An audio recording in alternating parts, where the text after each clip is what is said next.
I'm told by Thursday morning the Obama administration will finally explicitly say Assad must go. How significant is that? Well, it's taken them a long time to get there. Some of us have been urging that they say it a while ago. I'm not quite sure why it had to be this meandering dance to what was an inevitable conclusion, which was that it was impossible for the United States to support a hostile regime, an anti-American regime that had been brutally massacring its own people. It wasn't ever clear to some of us why we were taking so long to do it when we were willing to say that Mubarak had to leave, and he was a pro-American regime that had been a friend of ours in the face of similar protests. Now, I think what is significant is that it puts the screws even further on Assad, but I think it is not the beginning of the end. John, what we've realized about many of these regimes is they are real police states, really brutal, really tough, and they're tough to crack. Sanctions didn't get rid of Saddam Hussein. Sanctions and a no-fly zone so far have not gotten rid of Muammar Gaddafi, and I doubt that sanctions will get rid of President Assad in Syria. And when you look at the growing list of outrage, you have now the United States saying he must go. You have tough words finally from leading Arab nations, including Saudi Arabia. But on the UN Security Council, Russia and China still reluctant to get tough, and Assad has in his back pocket the biggest wild card, which is Iran, right? Precisely, and you put it exactly right, tough words.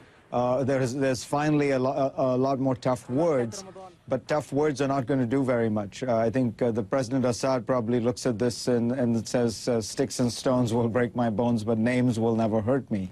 All that's happening is that people are calling him a lot of names. The sanctions don't matter that much because Syria is a pretty isolated economy. See, for sanctions to work, you need an economy that is deeply integrated into the international system. Countries like Iran, Syria are not particularly integrated. Syria needs some source of capital, and it has that in Iran, but it's limited because mostly Syria is a gangster state. It has a lot of, there's a lot of black market economy, there's a lot of smuggling, as it gets a certain amount of its weaponry and hard currency from Iran. That's all it needs to survive, certainly in the short run. Some European nations, though, still do energy business with Syria. Is it possible that a tougher line from the Obama administration could bring tougher European sanctions as well? They could bring tougher European sanctions, and you're right, there's a modest amount of energy business in Syria, but the money all flows directly to the regime, and that might make a difference. But look at Libya. We have an all-out civil war. We have a no-fly zone supporting the rebels. We have some covert assistance being provided, certainly by France and some other European countries, perhaps by the United States. And still, you don't have any signs that that regime is cracking. These guys have spent decades building up a structure of power that is entirely about regime preservation.